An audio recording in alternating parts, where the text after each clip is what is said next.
Hi nerds and 270 nuts. This is my first video, and it might be my last. Who knows? You might all hate it. You probably will. You're kind of a cynical community.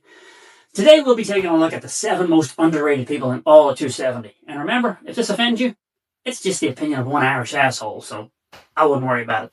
Kicking things off at number 7, it's a guy I absolutely love. It's Alex Catamatra. Now you may know him as the you pay to win guy, or the your mama's favorite 270 player as he goes by now.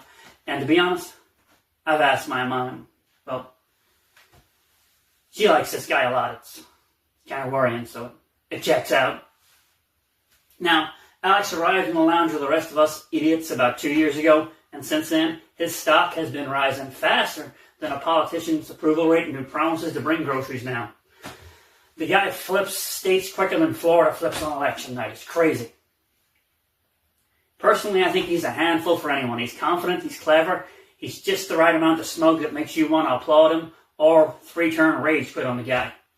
Yeah, I've done that to him. Kind of enjoyed it, actually. Personally, he's not someone I underrate, but let's be real. A lot of you still do. A lot of you still treat him like he's some sort of third-party candidate. And, yeah, he's better than that. It's a different kind of underrated. It's a name from the old days. It's TJ Marshnick. Now, I know a lot of you are looking at me and going, TJ who? See, that's the problem. Back in his prime, TJ went with the playing handle, living the dream. And let me tell you, I was around for it. That guy was living the dream. You can still find TJ on the all-time leaderboard at number 46 with an absolutely insane win rate. It's like 3,000 wins from 3,311 games. Do the math. That's a 90% win rate. That is insane. My win rate's like, 40%. Maybe a little bit better. But in the early days, TJ wasn't just great. He was the guy. And he's on the list because he doesn't get the credit he deserves for being that good. And also, the credit he deserves for building the foundation that we all stand on. Back in the early days of this 270 Lounge, April 2020, TJ was the guy that started running the player run tournaments. He built all this. Now, there are revisionist historians out there that will tell you different. They'll take the credit for themselves. But let me tell you, I was there. TJ's the reason I'm standing here right now. So, yeah, blame him. I do. So, I personally love to see TJ make a comeback, only because I'd love to see how he'd fare in the modern era. But I know the guy. To be honest, I'd be sick of him after a week. He'd still wipe the floor with all of us. Number 5. Another blast from the past. Another name that's going to make you go who. It's Anthony Gainsford. Yeah, who. You're saying who right now. Maybe you know him as Two-Part Ohio. That was his playing name. Or maybe you know his sister. Don't ask. It's a story. If you know, you know. But don't ask. But DM me. I'll let you in on it. Anthony hasn't been active in a few years now, and he's kind of been forgotten, which is another shame because this guy was a powerhouse. Not only could he beat everyone, he did beat everyone. He just rolled through the game for about a year and a half and then just disappeared. So a lot of people don't know that name. He's underrated. He's one to watch out for. You can still find him on the leaderboard at number 26. Worth going and taking a look at. I personally would welcome old Two-Part Ohio back to the game. Unless, of course, I had to play him. Then, no. Just no. Hard pass. All right, number 4. A name I know you know. A name that I gotta believe makes your heart sink just like it does mine when it pops up in the public lobby. It's Jonathan Hill. So, Jonathan can be found 4th all-time on the leaderboard with almost 1,000 games logged. Yep, 4th, and I'm calling him underrated. Wait, Marty, how the hell can 4th all-time be underrated? Well, here's the deal. Jonathan doesn't really bother too much with the player-run stuff. Stays out of the flashy community stuff. What this guy does is just quietly log game after game after game after game after game after game after game. In the public lobby, he's like a killing winning machine, a ghost with killer instincts. He's out there lurking to ruin your day when you're just looking to beat up a noob. You're going to run into this guy. And you might be thinking, okay, 1,000 games 4th, he's just beating noobs. Nope. This guy can beat anybody. Let me tell you this, if you run into old Johnny B. Good, it's going to be a bad day for you. It's going to end up with another L on your scorecard for sure. This boy, he can flat outplay.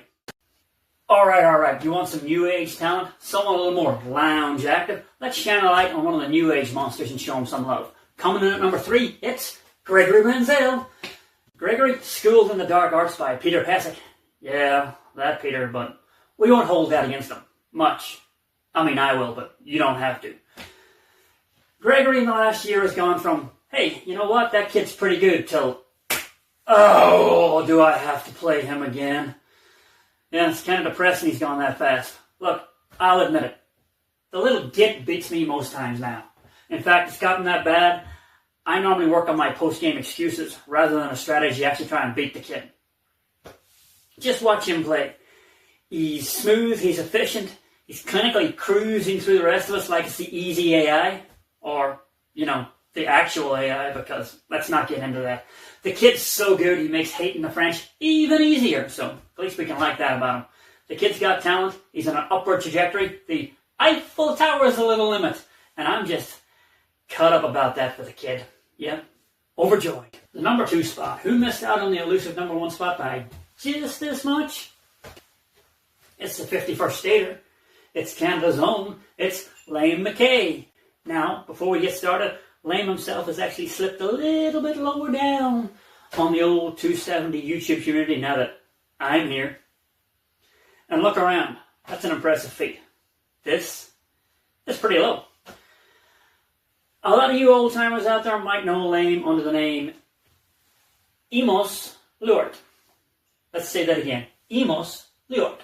Yes, that is some troll spelled backwards. For 2 years, in a community filled with self-proclaimed political masterminds, not one of us, not one. Work that out. That was humbling. For me, that was my I see dead people moment. I was like, oh. Yeah, he got us good. These days, though, Liam is more about humbling us all on the 270 map than trolling. The kid's got brains, he's got precision, he's got that Canadian politeness that just makes you want to just slap him. Just slap him. When I asked around most people about who was underrated, this kid's name came up more than anybody else's. That means he's underrated, he's underestimated, and that's a fancy way of saying the kid's damn good. And you can see for yourself if you pop on over Liam McKay Productions, cheap plug, show me the love back, Liam, come on, I'm trying. And I'm sure he'll teach you how to kick ass Canadian style.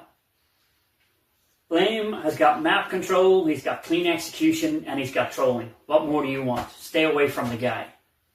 Not his YouTube, check it out, but on the game, if you run into him, you're in trouble. He's my number 2.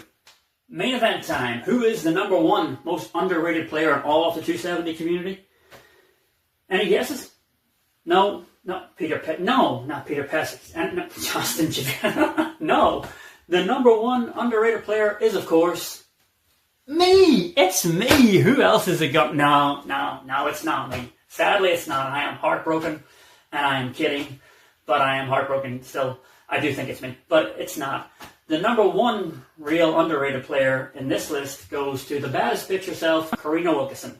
If you've played in the public lobby, you have ran headfirst into Karina, and you have came away from it confused, shaking your head, staring at the screen, going, what the just happened? Karina has a playing style like I can't describe, like nothing you've ever seen. It's just a confusion bomb. You'll be playing her, laughing, thinking, what is this girl doing? And 2 turns later, you'll be crying, staring at your screen, wondering what happened, questioning your life choices, never wanting to play the game again, and still not knowing how she did it. I don't know how she does it. It's insanity. In all honesty, I'm not sure Karina knows what she's doing half the time, but more than half the time she ends up winning and leaves her opponent. I mean, look at me, I'm lost. I can't describe it. But the girl is underrated, okay? Her name came up an awful lot when I mentioned it as well. So that's why Karina gets the number 1 underrated spot in my list. The girl is chaos wrapped in a genius. Or she just doesn't know what she's doing and she gets lucky. I don't know. So, folks, that's our list. I hope you enjoyed it. Please leave a little message in the comments telling me how much you hated it and how stupid I am and how many people I missed. It's interaction. And my skin's pretty thick.